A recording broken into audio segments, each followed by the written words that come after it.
Le 9 février 1946. Hier, alors que je souffrais d'une véritable agonie de la croix entre Sexte et None, j'ai eu une étrange vision.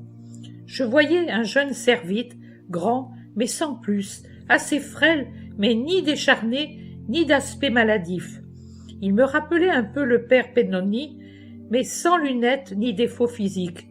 Était-il déjà prêtre ou seulement novice? Je ne sais. Je le vois de face, vêtu de l'habit, sans manteau. Était-il mort ou en extase? Je l'ignore. Je le voyais absorbé, élevé au-dessus du sol, par un vif rayon qui descendait un peu obliquement de la Vierge Marie, du sein de la Vierge Marie. Vêtue de blanc et glorieuse, celle-ci apparaissait du haut des cieux pour appeler à elle son serviteur. La Vierge, qui ressemblait en tout à l'Immaculée de sœur Catherine Labouré, n'avait pas d'autre rayon que celui-ci qui sortait de son sein, à la hauteur de son cœur immaculé. Je la voyais de profil, et je ne peux donc pas dire si son sacré cœur était visible.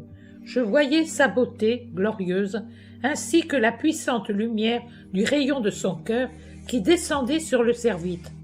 Ce dernier paraissait aspiré par lui, et il montait, les yeux parfois à demi-clos, et parfois lançant à Marie un regard d'inexprimable amour. Puis il les refermait en gardant un sourire d'extase. Il avait les mains croisées sur la poitrine, les doigts dirigés vers les épaules. Est-ce que cela se passait de notre temps? En un autre siècle? Je ne sais. A-t-il existé quelque bienheureux de l'ordre qui avait une dévotion particulière au cœur immaculé de Marie? Un jeune novice ou un prêtre de l'ordre est-il mort ces jours-ci? Je n'en sais rien. Je rapporte ce que j'ai vu. Le lieu où cette scène se déroulait semblait être une église, dans la petite nef de droite, près d'une chapelle dont j'apercevais l'entrée seulement.